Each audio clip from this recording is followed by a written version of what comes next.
fonctionner, ça va aller. Puis sinon, on fera de la radio. Il y en a d'autres qui font de la radio. Je vous explique les images si vous voulez, il n'y a pas de problème. Bien sûr, on va raconter les images. Et on commence par qui? Je commence par un scandale, un naufrage industriel que vous retrouverez dans le Parisien aujourd'hui en France, dans Libération ou dans le Figaro. Il s'agit de l'EPR, le futur réacteur nucléaire de Flamanville dans la Manche, et qui est un désastre, écrit le Parisien, qui a déjà coûté 9 milliards, soit 3 fois plus que prévu, qui est en chantier depuis 7 ans alors qu'il devrait déjà être en service. Et donc, on apprend désormais que la cuve du réacteur, vous le savez, a un énorme défaut. Ce chantier est peut-être définitivement fichu. Je rappelle qu'Areva et EDF qui construisent cette EPR, c'est des entreprises publiques, autrement dit, c'est nous les contribuables qui payons pour tout ça.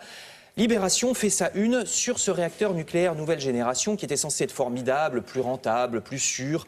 Encore un dossier où la France montre qu'elle ne sait pas gérer les choses autrement qu'à la petite semaine, écrit Libération.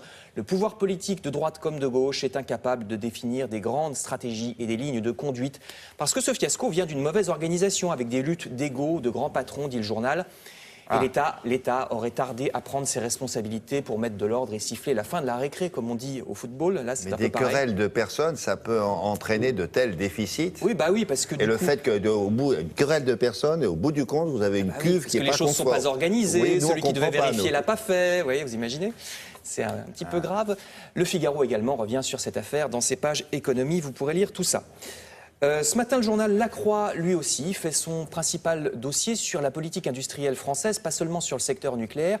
La France, vous voyez, s'inquiète pour ses géants industriels, dit la Une. Plusieurs fleurons français sont passés ces derniers mois sous contrôle étranger. Alcatel, les ciments Lafarge, le Club Med.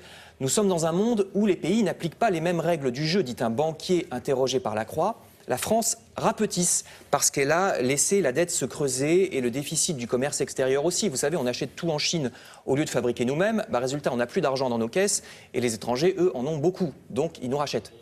Et ça n'est pas anodin. Oui, mais est-ce que la France rachète beaucoup de sociétés étrangères? Parce qu'ils vous disent toujours ça. Ça équilibre. Oui, ça n'équilibre pas. Les balances sont plutôt dans le rouge en France en général. Et alors l'éloignement des centres de décision qui en résulte, c'est un risque, écrit La Croix. Parce que quand le patron n'est plus une boîte française mais un trust international, on a constaté qu'il a tendance à moins conserver les emplois en France. L'expérience l'a démontré. Dossier à lire dans La Croix. Et pendant que les grands groupes sont rachetés, on ne sait pas non plus créer des emplois nouveaux, estiment les Échos qui stigmatisent le manque d'innovation français. Il faut dire qu'on est quand même les champions des normes jusqu'à l'absurde qui empêchent un petit peu l'économie de s'épanouir. Vous lirez dans l'Express le nombre de directives adressées chaque année par le gouvernement, par exemple aux préfets, qu'ensuite les préfets répercutent sur les fonctionnaires et les citoyens. Il y a 10 ans, il y avait déjà 10 000 directives par an, désormais 80 000.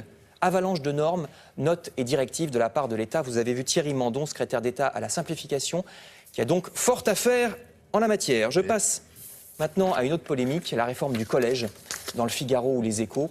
Alors pour les tenants de la réforme, il s'agit de moderniser l'enseignement, mieux motiver les élèves avec du travail en petits groupes, des projets qui mêlent plusieurs disciplines. Vous savez, par exemple, on fait calculer la superficie de la France, c'est à la fois de la géographie et des maths. Ce serait plus intéressant apparemment. Ceux qui sont contre la réforme, au contraire, disent que c'est un enseignement light avec un prof qui serait plus un animateur que celui qui donne le savoir.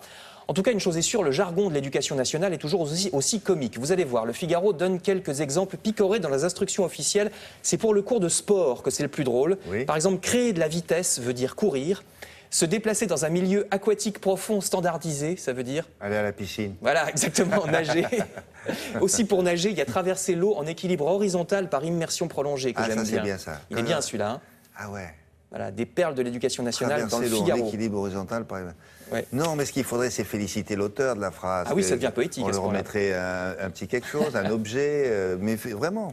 Enfin, je termine avec plusieurs journaux qui parlent du plan de Manuel Valls contre le racisme, avec des mesures dévoilées aujourd'hui, par exemple, contre les dérives de certains sites Internet, nous dit Direct Matin. Mais Libération, vous voyez, le responsable interministériel de la lutte contre le racisme a un portrait dans Libération et il dit lui-même qu'il ne faut pas tout mélanger. Certains groupes communautaristes ne cessent d'accuser la France de racisme anti-islam, je cite, ou reviennent sans cesse sur l'histoire coloniale, alors que la France a été un des premiers pays à abolir l'esclavage. Je cite ce monsieur qui donne d'autres exemples. La question du voile qu'on mélange à la question palestinienne qui n'a rien à voir. Vous trouverez son portrait donc en dernière page de Libération. Merci beaucoup. Début avril, vous ne le saviez peut-être pas, 150